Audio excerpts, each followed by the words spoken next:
अभी जो हमारे गेस्ट हैं यहाँ पर पीछे बैक स्टेज पर, वो अभी तक जितने भी गेस्ट आए हैं उसमें से सबसे कम एज इनकी है। उनको आप सब गूगल बॉय ऑफ इंडिया के नाम से जानते हो। Please give an energetic and warm welcome to Kautilya पंडित।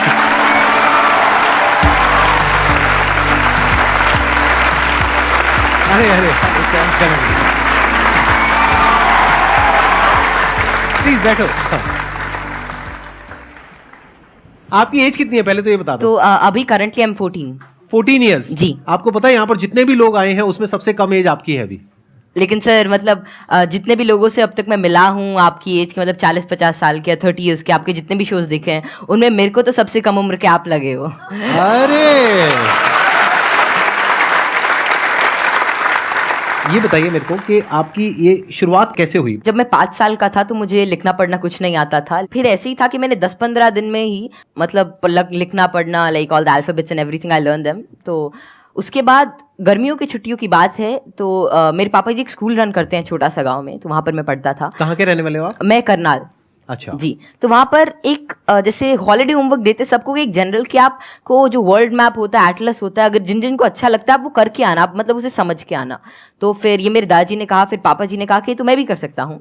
तो पहले ही दिन मैंने देखा तो I got into it and I learned it.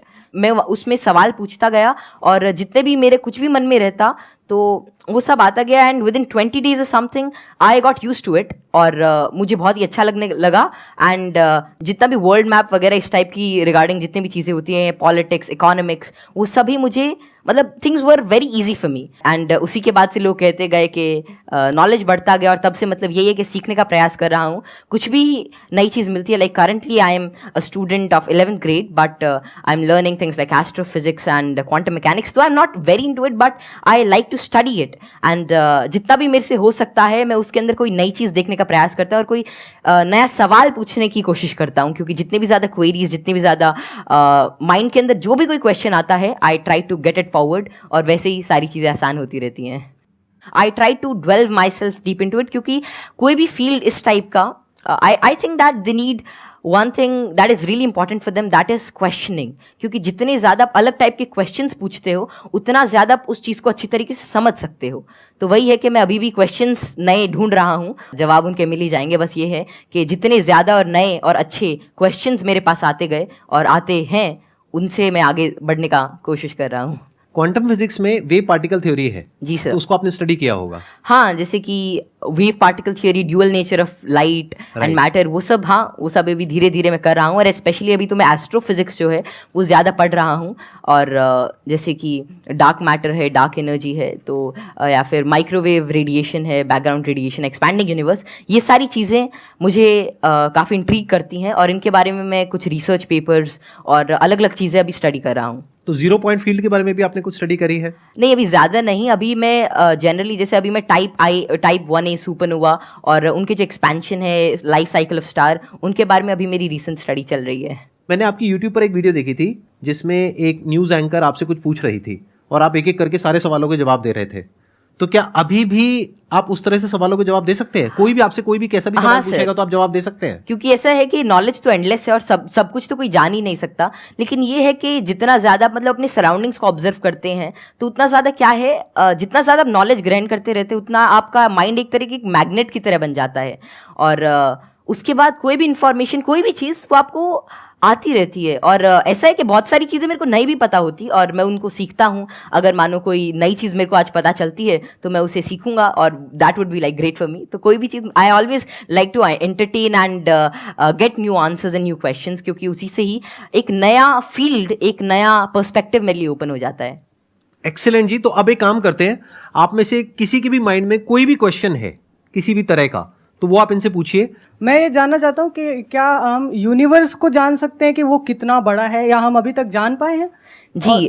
क्या क्या पैरामीटर्स हो सकते हैं उसको नापने के लिए? जैसे कि हमने सुना है कि लाइट ईयर्स होते हैं। जी जी। पर वो कितना बड़ा है, क्या हम इमेजिन कर सकते हैं या हम एक्चुअली में उसे प्रैक्टिकली पता कर सकते हैं क्या? तो जो यूनिवर्स की जो एक्सपैंडिंग यूनिवर्स थ्योरी थी वो एडविन हबल ने दी थी और उनके अकॉर्डिंग जो अभी यूनिवर्स की जो एज है वो नियर अबाउट 13.9 बिलियन ईयर्स है और उसी रेट से अभी एक्सपैंड कर रहा है।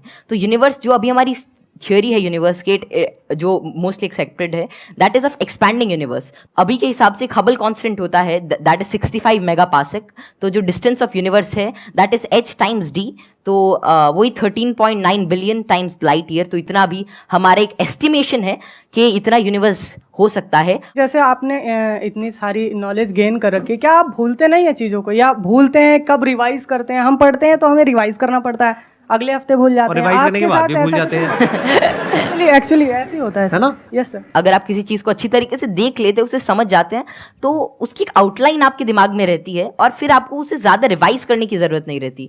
तो वही है कि किसी भी चीज़ का कॉन्सेप्ट रहता है, तो अगर आपको वो समझ में आ गया तो information is just like I think that information is not the main part. If you understand the thing properly, फिर आपको वो सारी चीज़ें आसानी से याद रहती है, आपको कोई उसके लिए एक्स्ट्रा एफर्ट्स नहीं करने पड़ते। सर पूछ रहे थे, बोल रहे थे ना कि मैं मैटर के बारे में स्टडी कर रहा हूँ, तो मैं ये जानना चाह रहा था कि जो इलेक्ट्रॉन प्रोटॉन है इनका मतलब सबसे पहले किसने बताया था इनके बारे में? तो इलेक्ट्रॉन की जो डिस्कवरी थी, तो यार 9th क्लास की एनसीईआरटी में मिल जाता है। तो जो इलेक्ट्रॉन की डिस्कवरी थी वो जे थॉमसन ने करी थी, और प्रोटॉन जो मिला था वो रदरफोर्ड के एक्सपेरिमेंट से हमने डिड्यूस किया था।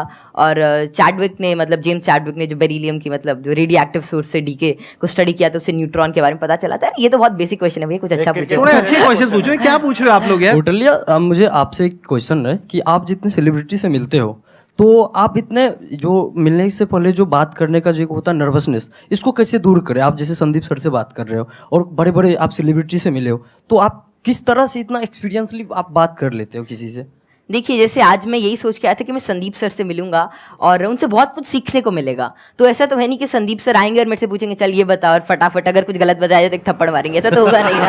मतलब प्यार से बात करेंगे और अपना आशीर्वाद देंगे, कुछ अच्छा नई चीज़ शेयर करेंगे। तो वही है कि आप मतलब एक फ्री एंड पे रहें, और जहाँ पर भी आप मतलब अपने से आप सच जो है वो एक्सपेक्ट करें कि अगर मैं कहीं से सच बोल रहा हूँ तो थिंग्स वुड गेट ईजी, और make it easy on your brain. और हर जगह से अगर आप कुछ अच्छा सीख करने की कोशिश करते हो, ट्रुथफुल रहते हैं, तो आप में nervousness is just a state of mind, और ये बस चला जाता है, जस्ट मिराज। तो बस संदीप सर हैं आज इनसे बहुत कुछ सीखने को मिलेगा, आप सभी से आज बहुत कुछ सीखने को मिलेगा। तो आप ऐसा कुछ एक अपना परसेप्शन रखिए और फिर सारी चीज़ें आपके लिए आसान हो जाएंगी। मेरा ये क्वेश्चन है कि जैसे चंद्र ग्रहण लगता है, सूर्य ग्रहण लगता है, तो उसका कैसे पता लगता है कि वो कब लगेगा और किस टाइम में लगेगा, या कितना, उसका कैसे पता लगता है? ये तो पता है कि वो क्यों लगता है, बट इसका कैसे पता लगता है कि अब लगेगा, या कैसे, उसका क्या होता है?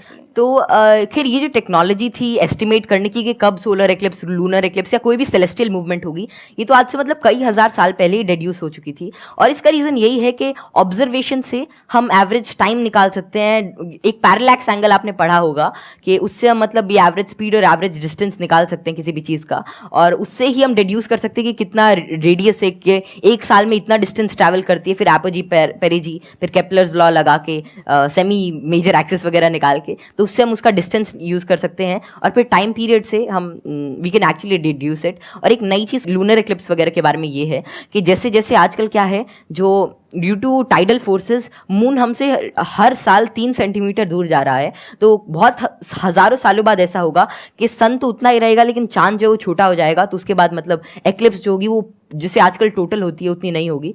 तो ये estimation it is done by using observation.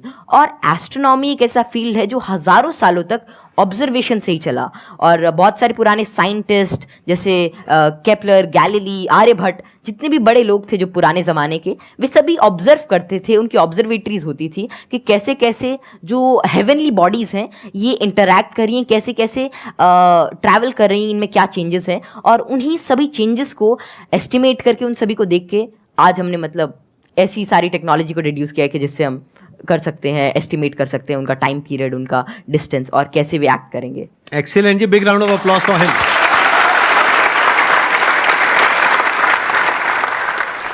मैं ये पूछना चाहूँगा, जैसे यहाँ पर बैकग्राउंड हमारा होता है तो लोग कहते हैं कि इंटेलिजेंस जेनेटिक होता है, काफ़ी मतलब कि उसको बढ़ाने में बहुत ज़्यादा नहीं हम लोग कर सकते हैं।